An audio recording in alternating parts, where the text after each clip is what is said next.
Hello, Tabbers. Welcome to my 2015 Tab Max S trailer and part 2 of my chassis alignment problem. If you haven't seen the first part, you need to do that before watching this one.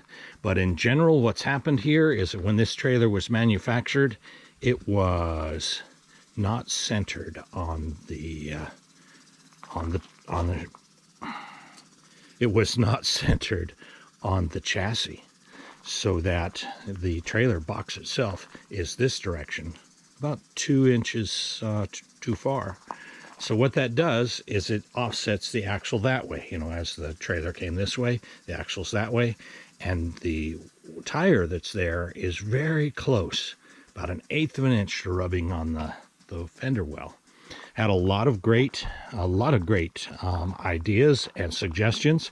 First suggestion I got was that I should check the camber on the wheels to make sure that the wheel's just not in like that. And I did. I checked camber on both sides, and I'm with them in about 1 degree of vertical. So we're cool there. They're not a problem. And I'm also not getting any weird wear patterns on these on the tread on my tires, which would be an indication. If you've got a lot of camber like that, you get the inner tread to wear off more than you do the outside. So we're all cool that way.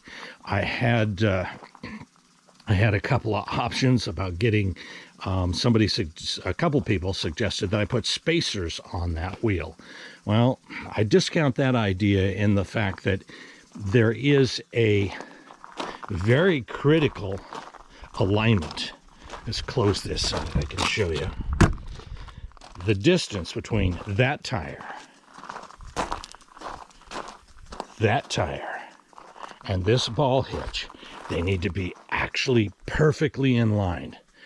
If I move this wheel out to give it more room inside the wheel well, what'll happen is this whole thing will tilt and turn this way as it goes down the road, because that axle, basically that tire, will be farther out that direction, and this guy will crab, and going across the road you'll get this scrubbing of your tires, and your tires won't last. They'll just, the rubber will wear off on them, even just a minor amount. You know, if I need 2 inches, but even if I put a 1/2 inch there, it would cause weird geometries in how this guy towed. He would basically be going down the road like this, not like this. So people suggested that I put spacers on both sides. Well, I could put spacers on, I could put an inch spacer out here, but if I put an inch spacer out here, then this tire will be rubbing on the outside fender well. On the outside fender. You know, so I can't put one on one side because it caused problems with geometries. I can't put it on both sides because it would rub on the outside of the fender well there, because I don't have enough room on the outside here.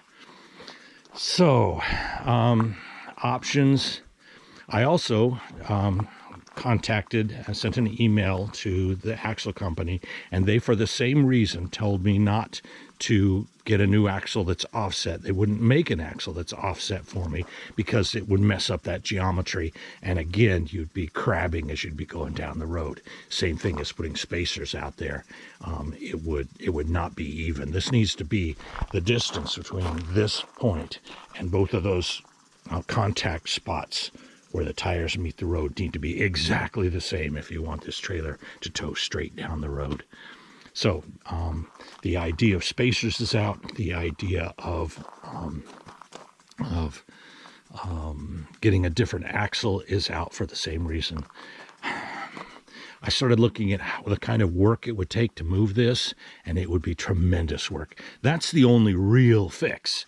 The perfect fix would be to move this over where it was supposed to be when it was put down. Pretty icky. That's above my pay grade. I'm just not going to be able to do that. I can, but dude, I don't want to go through that. It would take me months to get this all right. All the plumbing, all the electrical, everything that's connected top and bottom. It'd just be ugly. So I'm not going to do that. But I did come up with a more direct solution, and something that I should have noticed a while ago. Let's go on inside the trailer, and I will show you the damage that's already been done. I didn't notice it, just sort of, just sort of there. So we're going to go in and we are going to look. That is the offending fender well, right? My tire is too far this direction, but look very close, very, very close. Look at that. We have a little dinky hole and a line. See that heat line? We have already worn through. If I push on this, I can feel my tire. When I push that just by about an inch, I can feel my tire. And I can also feel that the plastic it's very thin. I can push and I can feel the plastic's very thin and it's actually worn out. So this is not a future problem. This is a problem now. So we need to talk about what I'm going to do.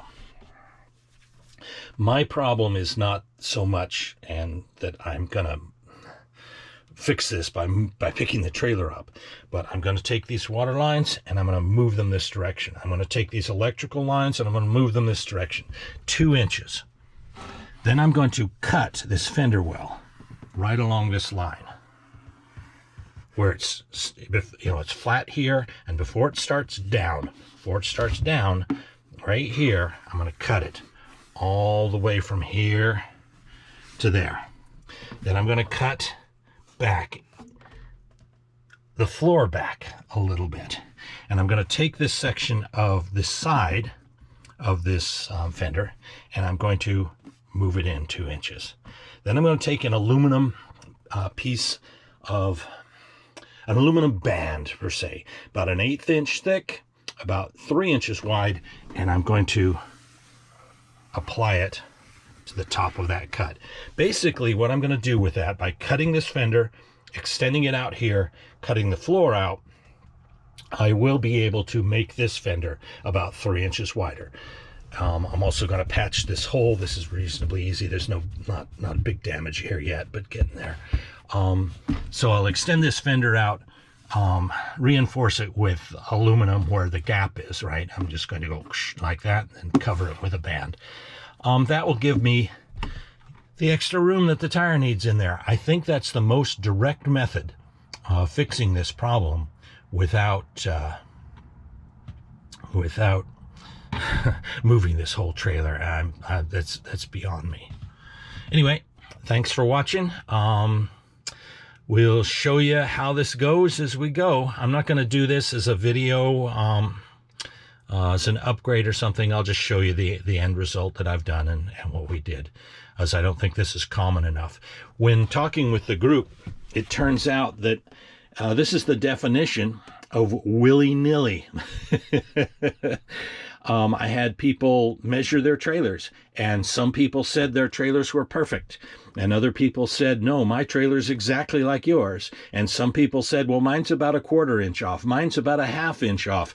So when Nucamp was putting down these floors, that's the first component that goes down on these trailer frames. When they were putting down these floors, they weren't being careful. Some people, I suspect most people, got their axles right, or their frames right, but a lot of us didn't. And this is the end result of that. So I'm going to get at it, and we'll talk to you in a bit. Thank you for all your responses, and thanks for everything that you guys have done. It's great to know that this is not a design feature. This is a design flaw, and I've got it. So that's what I'm going to do. We're just going to widen that fender well. No big deal. All right, talk to you later. Thanks, guys. Bye-bye.